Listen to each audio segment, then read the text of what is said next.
kaluwalhatian at ganap na kapayapaan lagi.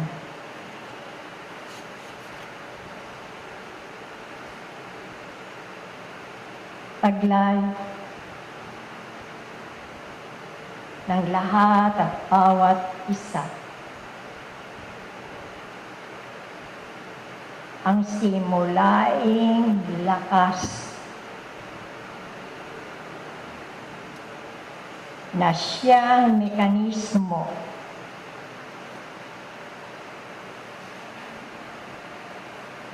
na gagamitin sa pakikipag-ugnayan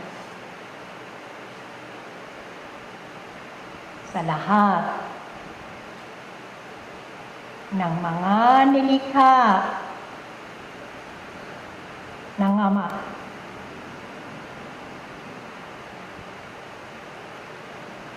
Na ang mga simulaing lakas na ito ay kanyang tungtungan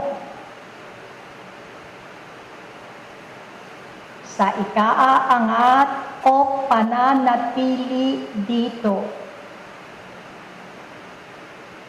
sa lupa. Ikaaangat ang wika kung magagamit ng wasto at may talino ang mga simulaing lakas na ito. Hindi kayang magupo ng mga elemento ng kalikasan na magpapahimpil sa tunay na ako sa pagpapatuloy ng mga gampanin habang siya ay may tinatangkilik na buhay. Ngunit ang mga simulaing lakas na yan ay hindi nyo natutupad ang wastong paggamit.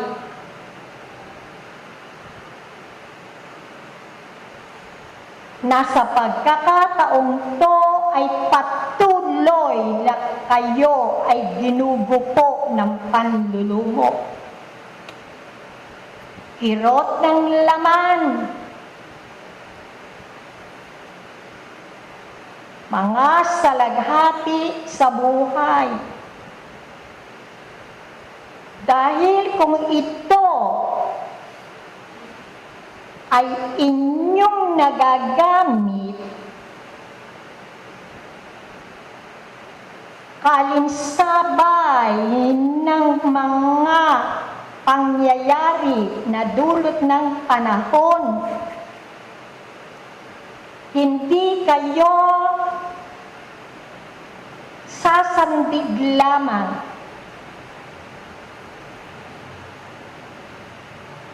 Hihingi ng awa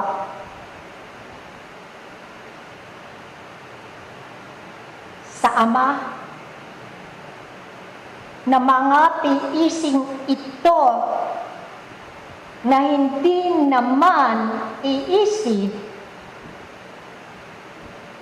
ay paulit-ulit na nararamdaman ninyo at bakit hindi mapali o mawala ang mga kirot ng dibdib. Sakit ng ulo, kirot ng mga kalamnan na nagiging dahilan upang hindi kayo makalakad, makatayo, makagawa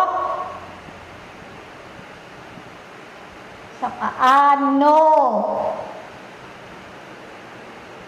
hindi ninyo maangkin ng buo at mapanagumpayan na itindig ang mga mga simulaing lakas na ito.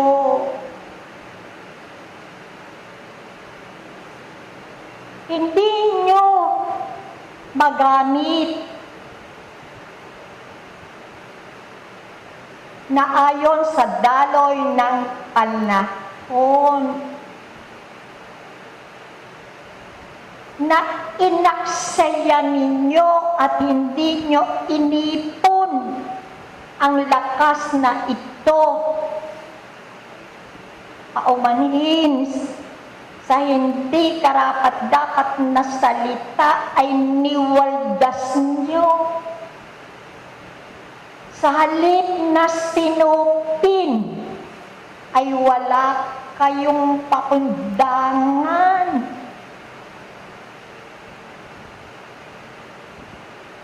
Naaksayahin ito o ang mga ito. Kaya hayan,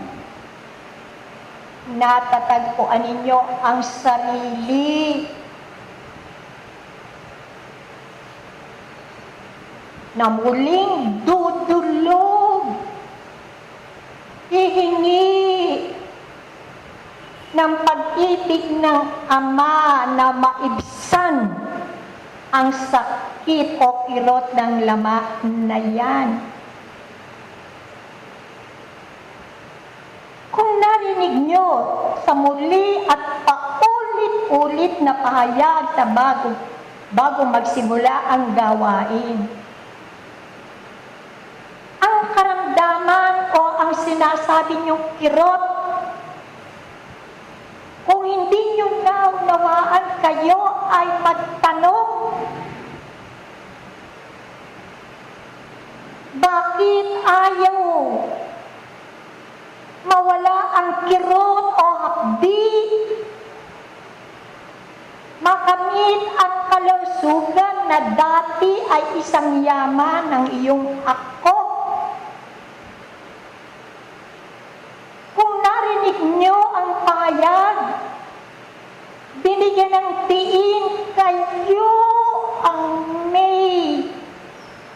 kayo o ang may dahilan kung bakit natatagpuan at nararamdaman ang mga kirot na yan. Kahit ba magkapit-bisig ang siyensya o ang medikong tao at ang habag pag-ibig ng amang inyong inaadhika, bakit at bakit? Marangot ba ang Diyos?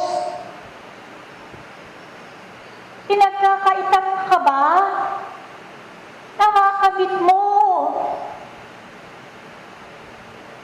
ang kaaliwan ng iyong katawang laman na hindi mo na muling maramdaman ang sakit ng dibdib, sakit ng iyong utok, sakit ng iba't ibang bahagi ng iyong kalamnan. Bakit? At ayon rin sa mga pahayag, kayo rin ang makakagamot, makapag-aalis ng mga kirot na yan na inyong tinatangkilik. Kung naunawaan ninyo, binigyan ng diin, hindi ang laman o ang katawang laman ninyo ang may karamdaman, kundi ang inyong kaluluwa, na ang katawang laman lamang ay ang kasangkapan ng pagpapahiwatig na ikaw ay nakalilimot bilang isang anak ng Diyos na taglay ang mga simulaing lakas na ito.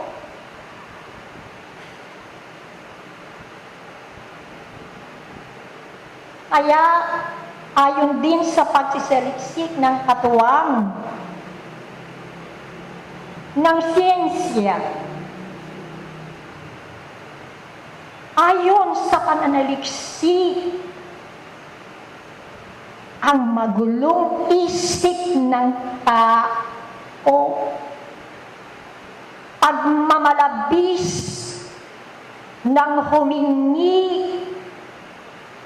ng kapupunan sa mga bagay na tinatangkilik niya, walang kasiyahan, walang kapanatagan,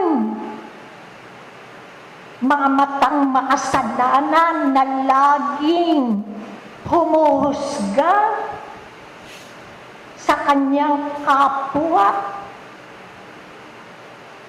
kasakiman, walang katapatan. Yan ang inaani at nagiging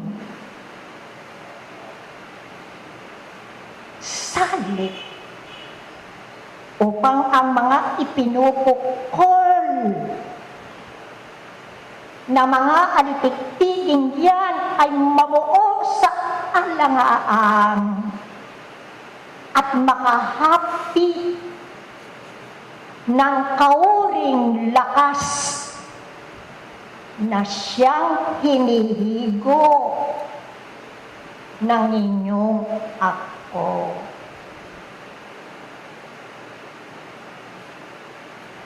Kaya hindi na magtatagal na mapagkunwari pa rin ang mga tao. Inuubos ang lakas sa kaaliwan, kasayahan, kasaganaan, paglalaro sa kanilang mga palad ng mga pagtitiwala sa pang-akit ng kanilang kapwa.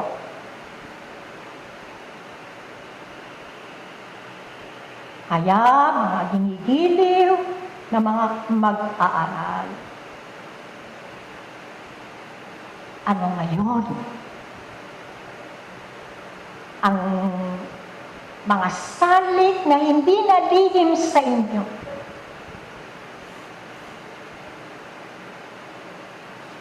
Upang ang dilim na unti-unting lumulubog sa sangkatauhan na hindi lantay o busila ang paglilingkod, pagtulong sa abot ng kanyang kakayahan, sapagkat ang iniwawagayway pa rin, itinitindig pa rin ang kanyang pagiging makaako.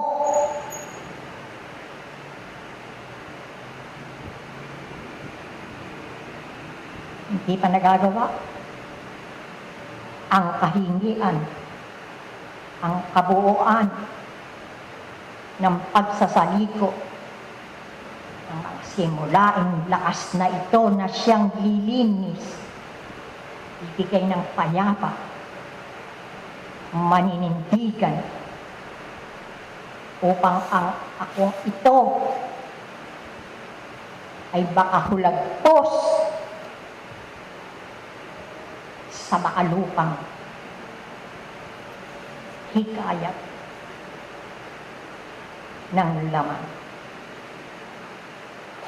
Patuloy tayo ng gawain